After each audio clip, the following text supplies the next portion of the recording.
Hi guys दोस्तों, good evening साथियों। रोहित, आप लोग देख रहे हैं target with Rohit YouTube channel. अगर आप लोग इस चैनल पर पहली बार विजिट कर रहे हैं साथी, तो आप लोग सब्सक्राइब और बेल आइकन दबाना बिल्कुल ना भूलिए। आज मैं आपको डीएलएड द्वितीय वर्ष का तृतीय सेमेस्टर 2021 का प्रश्नोत्तरी कराने चल रहा हूँ साथी। ठीक है साथियों, आप लोग बहुत ध्यानपूर्वक इसको देखिए और समझिए। पहला क्वेश्चन हमारा क्या है? बहुविकल्पी में पहला क्वेश्चन है, कौन सी गैस सुरक्षित और ज्यादातर सभी आग बुझाने की मशीनों में उपयोग की जाती है? तो कौन सी गैस है? CO2। कौन सी गैस साथी? CO2, carbon dioxide. B option सही होगा। ठीक है, चलिए अगला क्वेश्चन देखिए। दाब का यम केडी मात्रक है या यम के एस पद्धति में? इसका मात्रक पूछा है, तो यम के एस पद्धति में दाब का मात्रक क्या हो जाएगा? न्यूटन प्रति मीटर स्क्वायर। क्या होगा? न्यूटन प्रति मीटर स्क्वायर, मतलब सी ऑप्शन सही होगा। ठीक है, और दाब का एसआई मात्रक क्या होगा? पास्कल होता है। ठीक है साथी, चलते हैं आपके अगले क्वेश्चन पर। क्वेश्चन नंबर 3 है, सूक्ष्मजीव मनुष्य की सूक्ष्मजीव मनुष्य की आंत में परजीवी के रूप में पाया जाता है जो पेचिश नामक रोग उत्पन्न करता है। ठीक है, तो वह कौन सा बैक्टीरिया है जो ऐसा रोग उत्पन्न करता है? ठीक है, तो उसको बोलते हैं एंट अमीबा हिस्टोलिस्टिका। ठीक है, बी ऑप्शन हमारा क्या होगा? सही होगा। ठीक है साथी, पेचिस नामक रोग एक विशेष प्रकार के सूक्ष्म जीवाणु एंट अमीबा हिस्टोलिटिका नामक उपसर्ग से उत्पन्न होता है, जो दो रूपों में शरीर की बृहत आंत में विद्यमान रहता है। ठीक है, तो इसमें जो है न तो हमारा ए है, न सी है, न डी है। कौन सा ऑप्शन सही है साथी? हमारा बी ऑप्शन है। ठीक है, चलते हैं आपके अगले क्वेश्चन पर। अगला क्वेश्चन है, बाह्य कण डॉट डॉट का बना होता है। तो बाहरी कण किसका बना होता है? तो बाह्य कण, कान के जो बाहरी हिस्सा होता है वह किसका बना होता है? तो उपास्थियों का बना होता है। किसका बना होता है साथी? उपास्थियों का बना होता है। बी ऑप्शन सही होगा। ना तो ए होगा, ना तो सी होगा, ना तो डी होगा।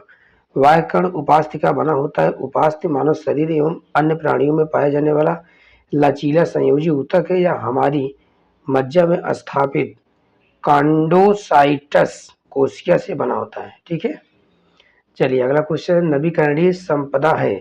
नवीकरणीय संपदा है, तो नवीकरणीय क्या है? मृदा जो है यह नवीकरणीय संपदा है।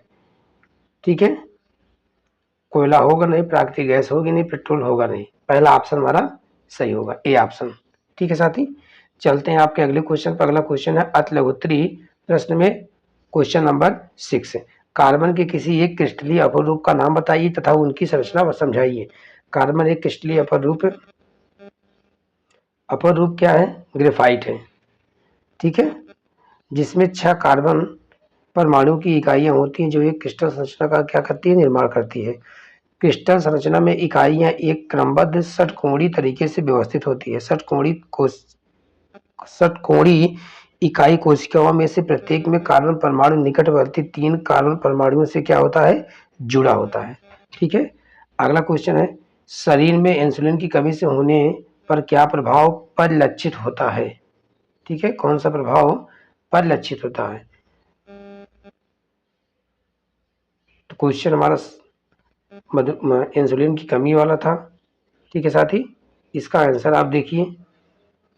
इसमें क्या है, हमारे शरीर में इंसुलिन का स्राव बहुत कम हो जाने के कारण खून में ग्लूकोज स्तर सामान्य से अधिक क्या होता है? बढ़ जाता है।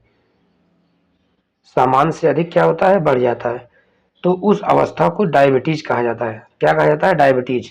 हार्मोन के बिना शरीर शुगर को कंट्रोल नहीं कर पाता है। इस स्थिति में हमारे शरीर को भोजन से ऊर्जा लेने में काफी कठिनाई होती है। ठीक है साथी, अगला क्वेश्चन है, पृथ्वी के चारों ओर कितनी ऊंचाई तक वायुमंडल का विस्तार होता है? वायुमंडल का ओजोन स्तर जीवधारियों के लिए कैसे महत्वपूर्ण है? पृथ्वी के वायुमंडल का वास्तविक विस्तार लगभग 29,000 किलोमीटर ऊंचाई तक है। ठीक है, 29,000 किलोमीटर ऊंचाई तक है, परंतु वास्तविक घना वायुमंडल लगभग 32 किलोमीटर ऊंचाई तक ही है, जहां से ओजोन गैस की परत प्रारंभ होती है। वायुमंडल में ओजोन परत की पृथ्वी और उस पर रहने वाले जीवों के लिए बड़ी ही महत्वपूर्ण भूमिका है। यह परत सूर्य से आने वाली उच्च आवृत्ति की परावैंगनी किरणें मतलब प्रकाश की क्या कर लेती है, अवशोषित कर लेती है।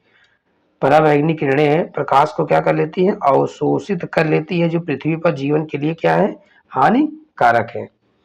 चलिए 9वां क्वेश्चन देखिए, थर्मामीटर बनाने में पारा का उपयोग क्यों किया जाता है?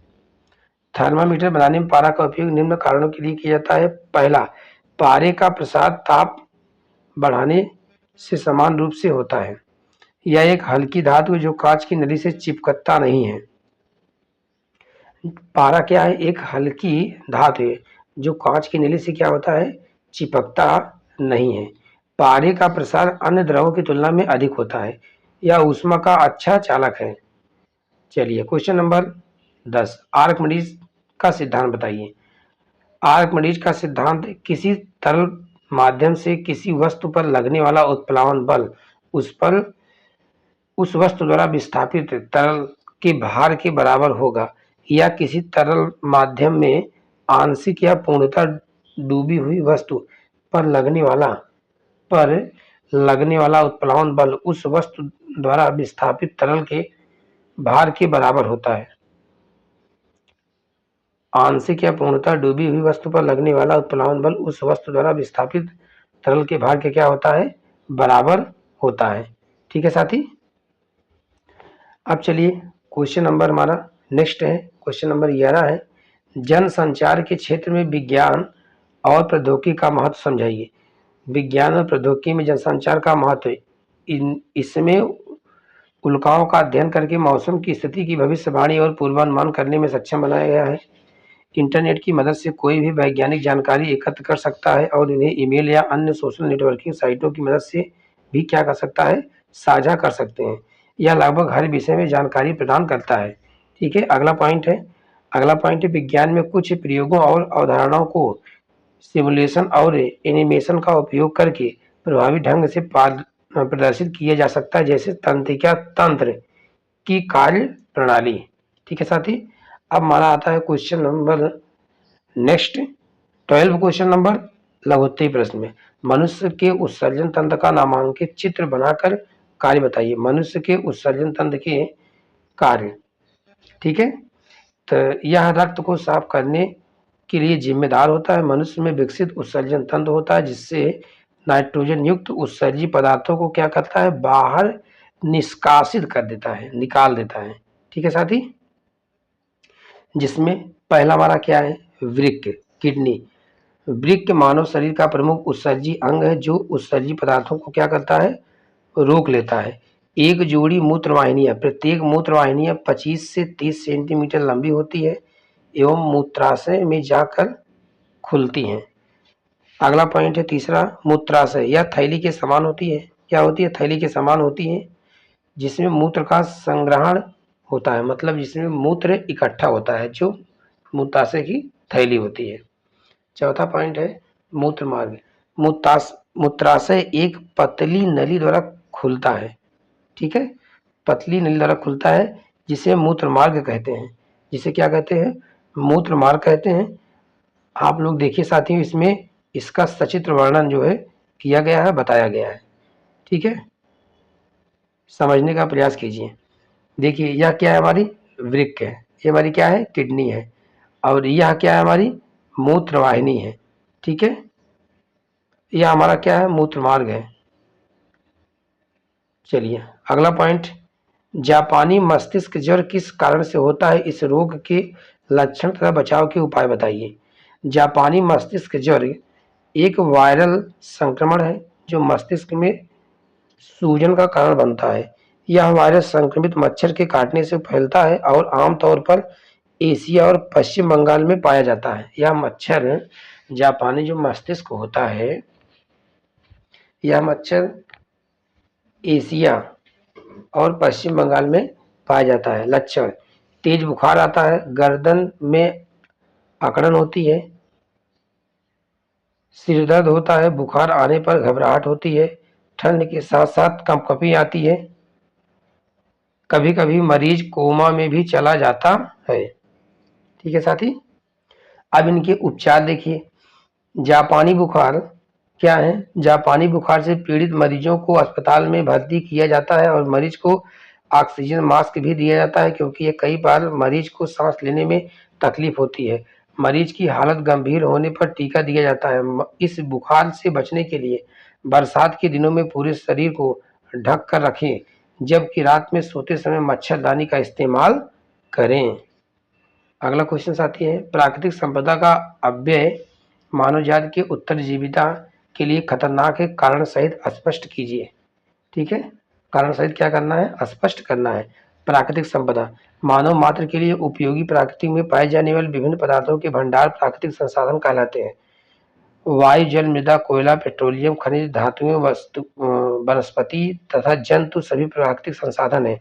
विकास के नाम पर पृथ्वी पर आज जिस प्रकार प्राकृतिक संसाधनों का अपव्यय किया जा रहा है, जिसके कारण न केवल इन संसाधनों के स्रोत समाप्त हो रहे हैं, बल्कि प्रदूषण में वृद्धि, प्रदूषण जनित बीमारियों का प्रसार, सूखा पड़ने, मरुस्थलों का विस्तार, प्राकृतिक असंतुलन जैसी विभिन्न समस्याएं भी अपने पैर पसार रही है। ठीक है, यहाँ तक कि प्राकृतिक संसाधनों के दुरुपयोग में वृद्धि एवं बढ़ते प्रदूषण के कारण प्राकृतिक आपदाओं के रूप में पृथ्वी पर कई प्रकार के उलटफेर भी हो रहे हैं। ठीक है साथी, चलते हैं आपके अगले क्वेश्चन पर। अगला क्वेश्चन हमारा क्या है? अगला क्वेश्चन है, इसमें थोड़ा सा और कुछ देख लीजिए। क्वेश्चन नंबर 15 में संतृप्त तथा असंतृप्त हाइड्रोकार्बन में अंतर बताइए। मीथेन CH4 को मार्स गैस क्यों कहते हैं? संतृप्त तथा असंतृप्त। ठीक है, हाइड्रोकार्बन में अंतर, संतृप्त हाइड्रोकार्बन, असंतृप्त। इसमें कार्बन परमाणुओं के बीच एक एकल बंध होता है, इसमें कार्बन परमाणु के बीच दोहरा या तीहरा मौजूद बंध होता है। यह नीली लौ से जलता है। संतृप्त क्या होता है? नीली लौ से। यह कालिक की लौ से जलता है। ठीक है। असंतृप्त प्रतिस्थापन क्रियाएं दिखाई देती हैं। किसमें? संतृप्त में। असंतृप्त में अतिरिक्त प्रतिक्रिया दिखाई देती हैं। और संतृप्त क्या होता है? कम प्रतिक्रियाशील होते हैं, असंतृप्त अधिक प्रतिक्रियाशील होते हैं। ठीक है। मीथेन CH4 को मार्स गैस कहा जाता है क्योंकि यह भारी मात्रा में दलदल से निकलती है, जहां एनारोबिक बैक्टीरिया पदार्थ का विघटन कराते हैं। ठीक है। चलिए क्वेश्चन नंबर नेक्स्ट 16, बच्चों में होने वाले डायबिटीज को क्या कहते हैं? इसके क्या लक्षण हैं? तो टाइप फर्स्ट डायबिटीज मेलिटस ज़्यादातर बच्चों में देखा जाता है और यह तब होता है जब अग्न्याशय उचित इंसुलिन का क्या करता है? उत्पादन नहीं कर पाता है। अध्ययनों के अनुसार भारत में लगभग 97,000 बच्चों को टाइप फर्स्ट मधुमेह है, जो प्रति 1 लाख जनसंख्या पर 30 की व्यापकता दर है। ठीक है। लक्षण: ज़्यादा प्यास लगना, अत्यधिक पेशाब आना, कम वजन होना, अत्यधिक भूख, कम दिखना, हाथ पैरों का सुन्न होना, थकान और त्वचा का ड्राई होना। चलिए अगला क्वेश्चन है, क्वेश्चन नंबर 17, अजैव तथा भौतिक पर्यावरण के घटक उदाहरण सहित बताइए। अजैव तथा भौतिक पर्यावरण के घटक: पर्यावरण को अजैविक, जैविक एवं ऊर्जा संगठनों में मुख्य तौर पर विभाजित किया जा सकता है। भौतिक घटक या अजैविक घटक। इसके अंतर्गत सामान्यतः स्थल मंडल, वायुमंडल तथा जल मंडल को सम्मिलित करते हैं। नोट में क्या है? जैविक घटक, इसके अंतर्गत पादप, मनुष्य समेत जंतु तथा जीव, सूक्ष्म जीव सम्मिलित होते हैं। क्वेश्चन नंबर हमारा नेक्स्ट है 18 नंबर, वास्तविक प्रतिबिंब एवं आभासी प्रतिबिंब में अंतर बताइए। वास्तविक प्रतिबिंब और आभासी: किसी बिंदु स्रोत से निकली हुई किरण पुंज परावर्तन या अपवर्तन के बाद जिस बिंदु पर मिलती है उसे वास्तविक प्रतिबिंब कहते हैं। किसी बिंदु स्रोत से निकली हुई किरण पुंज परावर्तन या अपवर्तन के बाद जिस बिंदु से असंतृप्त होती हुई प्रतीत होती है उसे क्या बोलते हैं? आभासी प्रतिबिंब कहते हैं। इसे पर्दे पर उतारा जा सकता है। इसे क्या होता है, पर्दे पर उतारा जा सकता है, इसे पर्दे पर उतारा नहीं जा सकता है। वास्तविक को क्या होता है, पर्दे पर उतारा जा सकता है, आभासी को पर्दे पर उतारा नहीं जा सकता है। वास्तविक हमेशा क्या होता है, उल्टा बनता है, और आभासी हमेशा क्या होता है, सीधा बनता है। ठीक है साथी, आज की क्लास हमारी यहीं पर विज्ञान सब्जेक्ट 2021 का कंप्लीट होता है प्रश्नोत्तरी। साथी, आप लोग अपने दोस्तों तक ज़्यादा से ज़्यादा शेयर करने का प्रयास कीजिए और जोड़ने का प्रयास करेंगे साथी, तो वही हमारा क्या है, पुनर्बलन के रूप में हमको कुछ न कुछ प्रोत्साहन मिलेगा, और मैं आपको समय रहते हुए पूरा सब्जेक्ट कंप्लीट कराऊंगा साथी। ठीक है, आज की क्लास यहीं तक। बहुत बहुत धन्यवाद। All the best. जय हिंद, जय भारत।